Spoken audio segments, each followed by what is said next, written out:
Indonesia yang indah merupakan hasil dari proses alami selama jutaan tahun. Manusia yang tinggal dan berinteraksi di atas bumi Indonesia ini hampir dapat dipastikan akan terlibat dalam fenomena siklus alami bumi. Yang menjadi ironis adalah gejala alam tersebut seringkali merenggut korban jiwa manusia itu sendiri. Peristiwa ini lebih dikenal dengan istilah bencana alam.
Namun ternyata bukan hanya bencana alam saja yang dapat merugikan manusia dan aspek-aspek kehidupannya. Peperangan, konflik sosial, ataupun pertikaian antar kelompok sering juga mengakibatkan sebagian besar orang mengungsi atau mencari perlindungan.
Mengungsi atau pindah ke tempat tinggal sementara untuk menghindari ancaman bahaya memang merupakan salah satu jalan terbaik untuk menyelamatkan jiwa hingga kondisi menjadi aman kembali. Namun yang menjadi pertanyaan penting adalah, apakah mengungsi menjadi satu-satunya jalan menyelamatkan diri pada saat tertimpa bencana? Apakah tidak ada alternatif yang lain? Jikapun harus mengungsi, apakah tempat pengungsian memang memberikan dampak yang lebih baik bagi keselamatan pengungsi? Atau dengan pertanyaan yang lebih global, bagaimana seharusnya cara membantu para korban bencana yang terjadi? Apakah bantuan tersebut benar-benar memberikan manfaat positif bagi mereka atau malah sebaliknya? Baru akan tidur ya, pokoknya baru merebahkan lah, baru nggeluso gitu. Ternyata ada suara yang glek glek glek glek glek begitu suaranya. Genting itu kayaknya pada tarung gentingnya tempat saya secara kebetulan gentingnya berat-berat, bling bling bling bling gitu suaranya itu menakutkan sekali. Semua panik. Ibu saya keluar dari rumah aja jatuh sampai 3 kali kok. Tahu-tahu saya kejatuhan itu, mau keluar nggak bisa, jatuh kena itu pacar itu. Ternyata rumah itu langsung. Samar boleh goyang-goyang tadi. Saya di sini berdiri di sini lihat ini kayak apa pohon kelapa di pantai itu rambutnya gini apa ini sampai kayak angin tapi habis gempa kok nggak ada apa-apa. Saya kula derit-derit. Tumbang-tumbang itu. Saya terus teriak-teriak itu saya bawa lari. Takut. Lihat itu rumah-rumah pada runtuh itu. Pengungsi pulang, kami terus pas kejadian saya terpaksa lari ke pos ronda untuk mengamankan teman-teman. Panik ya itu kan hujan abunya itu kan petang sekali ya itu. Jadi sepertinya lumpur sudah mengenai mata, nggak bisa kelihatan. Ya di jalan itu kebingungan lah. Ke sana, ke sini sudahlah. Mau cari keselamatan itu. Saya di rumah sama anak-anak cuman di kamar ya takut gitu. Sama bapak-bapak itu ya. Masa Pak, ombaknya gede ke pinggir. Kok masa pancar ombak gede banget? Kata istrinya itu tsunami. Spontan saya tuh ngasih tahu sama orang, lari. Berlari gitu, ombaknya sampai menimbun kepala saya. Tertimbun ombak, langsung terguncur-guncur sampai enggak tenggelam air gitu. 3-4 rumah udah jalan, udah kena air. Saya lari pas sampai pohon ketapang itu tuh kan rumahnya di sana. Saya kena air langsung sampai sini. Itu air udah yang belakang saya lari, saya udah belakang saya. Saya bawa anak umur 5 tahun ya. Saya bawa naik ke pohon kelapa ya. Lagi berenang, lihat ibu, cuman kelihatan sama segini aja ke atas. Saya dapat puncak itu tuh. Saya naik ini air masih ini belum dalam. Saya naik gitu ya. Wah, kalau nggak naik mah udah. Pasti saya cilaka itu. Telah banyak standar acuan penanganan bencana yang disepakati oleh berbagai pihak. Namun yang menjadi tantangannya adalah bagaimana acuan tersebut diterapkan sesuai dengan budaya masyarakat yang terkena bencana. Penguatan kapasitas masyarakat menjadi langkah awal untuk dapat meminimalkan resiko yang akan terjadi. Sehingga berbagai standar yang telah dibuat dapat diterapkan oleh masyarakat mulai sejak tahap pra-bencana sampai pasca bencana. Saya mikir saya harus hidup bagaimana, saya tidak tahu ada itu ya, rumah roboh semua, banyak yang roboh, kemudian mengambil apa-apa juga nggak ada, bantuan juga mau cari kemana kan nggak tahu ya. Kemudian ada siaran itu malam-malam dan seterusnya itu supaya cari ke Pak Bupati. Ada yang di pendopo Pak Bupati itu kalau mau mencari tenda, mau mencari apa, ternyata di sana nggak ada apa-apa.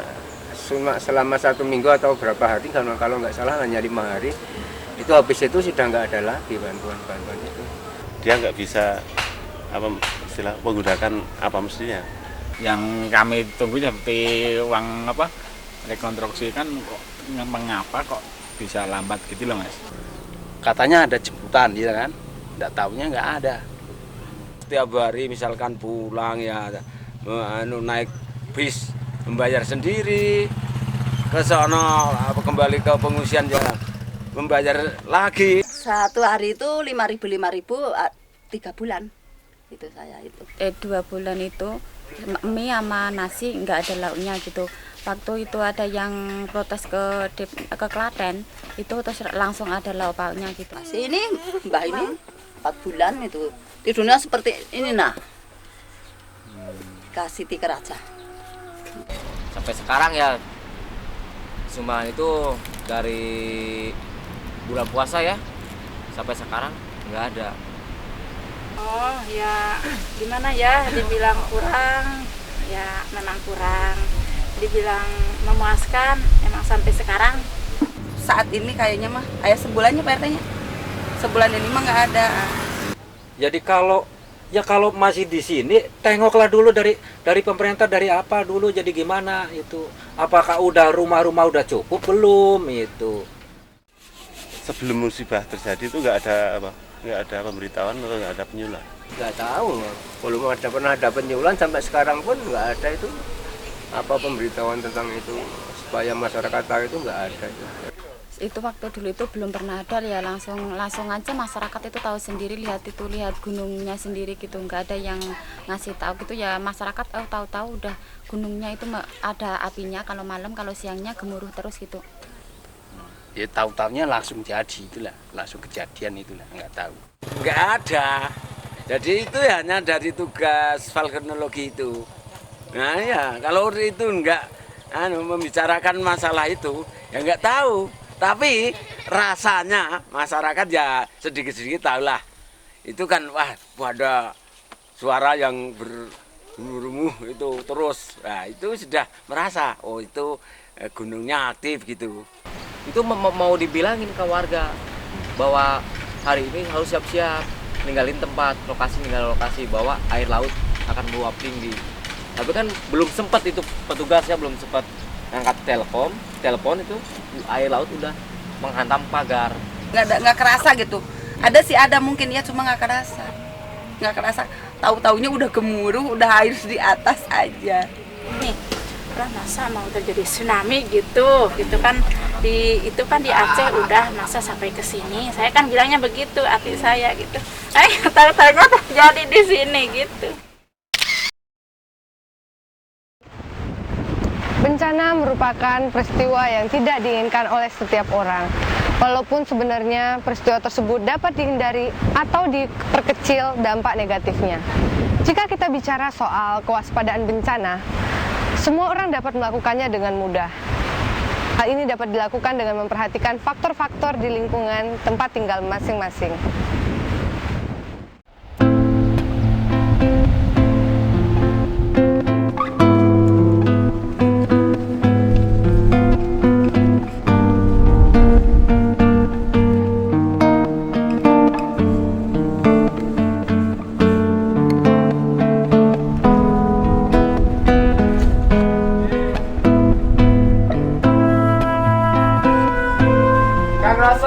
Tidak tunggu Kang Raso, sini ngobrol-ngobrol. Ya, tunggu bentar. Ini bau naik kotoran sapi.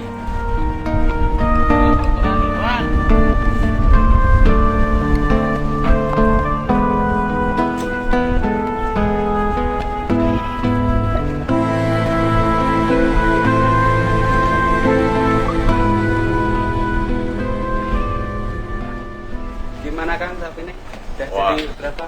Jadi 3 sekarang, kemarin 4, saya jual 1 untuk biaya sekolah dan itu membenahi ibu yang kemarin kena gempa. Tapi harganya murah kok kemarin itu. Ya seperti ini Kang, kondisi ini harga-harga pada turun, harga pertanian pada turun semua, seperti berambang itu juga nggak laku-laku. Padahal harga benihnya 17,5 dijual cuma 1.500. Cuma untung seperti apa petani? Wah ini kebetulan ini masih 2 nih rokok nih. Ya, makasih Kang Raso. Ya.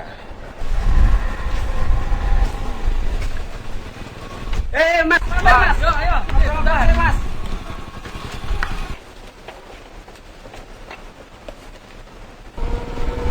Baru apa ini nih Kang? Wah ini baru membicarakan kemarin saya kan juga pernah, sekarang pernah murah dan harga pertanian gimana? Iya Kang, memang sekarang ini apalagi pasca gempa kemarin harga-harga semua hancur, kita kena imbasnya. Yo sekarang kalau apalagi di KR ini Kang. Apa? Ada berita apa? Wah ini bagus sekali ini. Tapi kok semuanya tentang bencana. Apalagi ya ini. Kemarin saya juga lihat di TV, itu katanya bencana tsunami di Pangandaran. Lah iya. Itu memakan korban 50 orang. Nah, kalau seperti ini kan di Pangandaran kan sama dengan daerah kita, berarti tidak menutup kemungkinan daerah kita itu juga bisa terjadi seperti ini. Iya, seperti yang saya katakan tadi. Kalau Pangandaran bisa, berarti kemungkinan besar kita juga akan terkena. Kalau saya nggak namanya bencana itu sudah takdir dari Tuhan. Betul Tuhan yang menentukan bencana. Tapi kita kan bisa waspada. Kita mengetahui daerah kita sendiri seperti apa, terus kita waspada. Siap siaga. Bener nek aku setuju niki Kang. Oh iya. Terus sekarang gimana enaknya? Nek saya yo Kang yo. Sebaiknya kita gambarke daerah awak dhewe. Daerah dhewe iki wong penggandeng podo kono. Nek misale ana kaya kono kuwi awak dhewe dipetani piye? Gambar situasi peta. Kita gambar kanane ngene dhewe. Dadi awak dhewe iso metani. Nah, metani daerah-daerah sik rawan. Perlu papan tulis. Ketoke perlu digambar ora? Nek ana iso, Kang. Coba tak golek sik ya.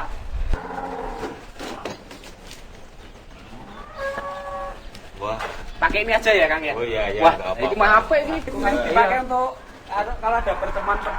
Oh iya.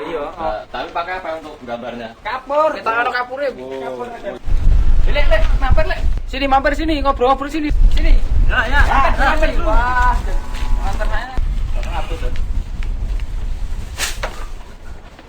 Ayo, kene Kang. Ini. Baru mau ke kandang tadi? Iya. Ini kita baru mau gambar. Ada papan itu. Ini kita baru mau menggambar wilayah kita tentang bencana kemungkinan yang ada. Jadi mau ngene lho Kang. Kan pas lagi do ngobrol. Lah aku ki liwat nggo KR, moco KR ki ternyata Pangandaran ki ono tsunami. Lah kan daerah iki padha daerah dhewe. Kan berarti ora menutup kemungkinan daerah kita itu juga bisa terjadi seperti itu. Nah, ngono lho. Kan gini. Daerah kita kan pantai, ini pantainya ya. Laut. Betul. Jalannya kita gambar. Jalan ke selatan. Ya, ini jalan mau ke Parangkusumo. Ini kan. Dianu wae, Bukan. Ya. Gledake ben iso gabung kabeh. Oh iya, mari. Sini. Jelas ikan era anyar iki mau.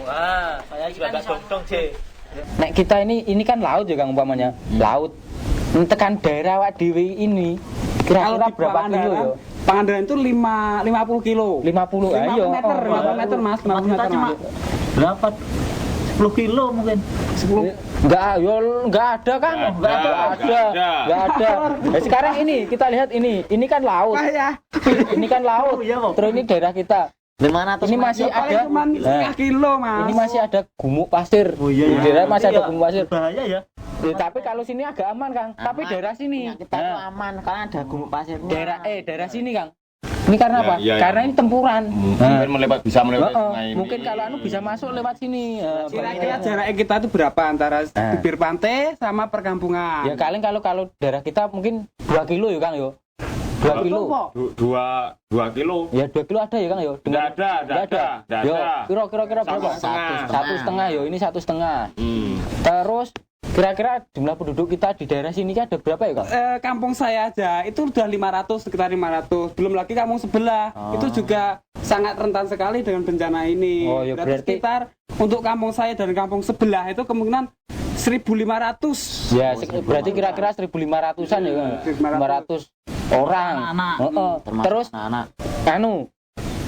ini yang paling rawan ini kan di daerah kita juga ada kampung nelayan. Terutama yang kampung nelayan. Kira-kira berapa? Kira-kira nelayan dekat dengan bibir pantai. Ya, pasti. Makanya kan kalau seandainya terjadi seperti itu kan paling awal kan ini yang kena. Sekarang kita mencari orang-orang yang punya keahlian kalau seandainya terjadi. Oh, kene iki ono nggone Pak Dokter kae. Ya. Ono piro kira-kira? Dokternya berapa? Loro ya, Lek. Kira-kira apa aja yang kita butuhkan? Loro. Orang-orang yang ahli dalam bidang apa saja? Loro. Dokter loro. Terus Mbah Dukun. Dukun gue apa Mas? Dukun bayi engko nek nanti ada yang dukun bayi. Dukun bayi. Ibu ini misalnya per RT ada 4 yang masih potensi diambil berapa sekitar 30. Wah ini kelihatannya karang taruna belum ada perannya ini. Kayaknya dimasukkan. Betul. Terus karang taruna bisa apa? Bisa membantu apa? Oh bisa evakuasi karena saya punya teman-teman muda-muda banyak. apa yang kurang dari pembicaraan kita? Kalau banyak ya Mayo. Tapi gini, kalau menurut jalan-jalan untuk evakuasi iya, kan belum. Tapi kalau menurut saya gini, ini memang masih banyak yang kurang. Besok kalau ini kan baru kita segini ya. Kalau lebih banyak kan lebih bagus, lebih mungkin potensi-potensi bisa masuk semua. Nah, itu kita rencanakan rapat yang lebih besar. Kita sampaikan ke Pak Kadus atau apa dalam rapat dusun atau rapat desa. Iya. Triwulanan itu. Ya, kuwi sik ambek arisan kan lho, Kang. Nah, itu mau kamu bawa kemana itu? Masyarakat pemerintah sini itu kalau ada bencana itu istilahnya ndak mau tahu. Bukan begitu, Kang. Jadi kita harus memantau situasi seperti ini. Kita antisipasi daerah kita sendiri. Kita mencoba menggali potensi kita. Gimana? Ya kalau hanya untuk wilayah kita ya coba nanti diobrolkan di forum. Tapi ya saya nggak janji. Wong pemerintah sekarang ini pemerintah gimana kok? Ya kalau kita gini, sekarang kita mencoba untuk daerah kita sendiri. Kita mencoba untuk daerah kita sendiri dengan potensi kita kembangkan, Kang. Gimana kalau gitu? Oke. Ya. Terima kasih. Assalamualaikum warahmatullahi wabarakatuh. Yang terhormat, penanganan bencana dengan terlibatnya masyarakat langsung merupakan satu-satunya jalan untuk dapat menerapkan prinsip-prinsip dasar penanganan bencana yang sesuai dengan budaya lingkungan masyarakat terkena bencana. Dan dalam pelaksanaannya dapat dimulai bahkan dari tingkat terkecil kelompok masyarakat. Hal-hal penting yang dapat dilakukan adalah pengenalan ancaman, pemetaan kapasitas, dan pemetaan kerentanan yang bertujuan untuk mengetahui sejauh mana kemampuan masyarakat. Dan selanjutnya adalah penjalinan hubungan dengan pihak-pihak yang dianggap mampu untuk bersama-sama mengurangi resiko bencana dalam kehidupan sehari-hari.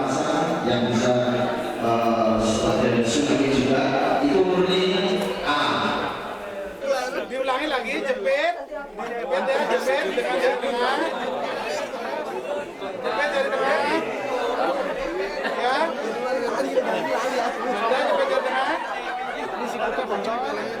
cakup tangan lagi, pembalutnya. Jika melihat dari kenyataan yang terjadi, memang dalam penanganan bencana dibutuhkan kesigapan, ketepatan, dan koordinasi yang baik dari semua pihak. Yang diharapkan menjadi standar penanganan adalah faktor-faktor yang bersifat prinsip dasar, seperti contohnya prinsip mempertahankan kehidupan dengan pemenuhan kebutuhan dasar manusia, dan faktor-faktor yang bersifat prinsip lainnya. Dan yang pasti tidak lupa memperhitungkan faktor budaya, kebiasaan, kebutuhan, juga yang tak kalah pentingnya terlibatnya masyarakat itu sendiri dalam mengatasi masalah yang menimpa diri, keluarga, maupun kelompoknya. Kesiapsiagaan merupakan kata kunci bagi semua pihak, karena dengan kesiapsiagaanlah manusia dapat mengurangi resiko ketika bencana datang menimpa. Dan tiada saat terbaik untuk melakukan kesiapsiagaan selain dari sekarang.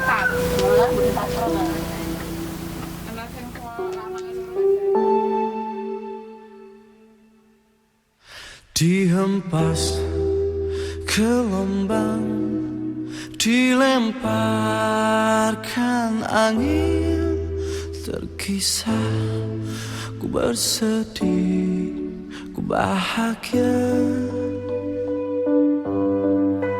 Di indah dunia yang berakhir sunyi, langkah kaki di dalam rencananya. Semua berjalan dalam kehendaknya. Nafas hidup, cinta dan segalanya. Dan tertakdir menjalani segala kehendakmu ya Rabbi. Ku berserah, ku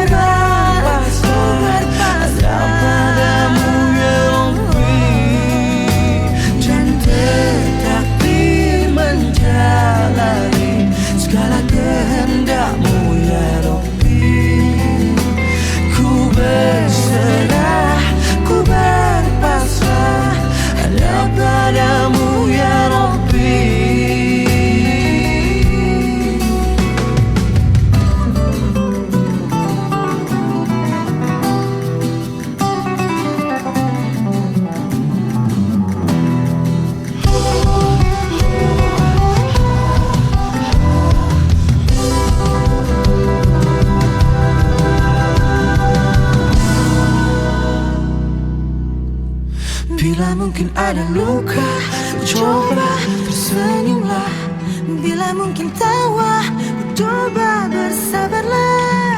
Karena air mata tak abadi akan hilang dan berganti.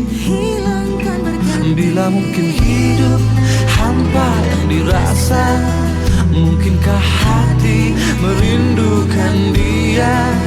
Karena hanya dengannya hati tenang, damai jiwa dan dada. Dan tertakdir menjalani segala kehendak-Mu ya Rabbi. Ku berserah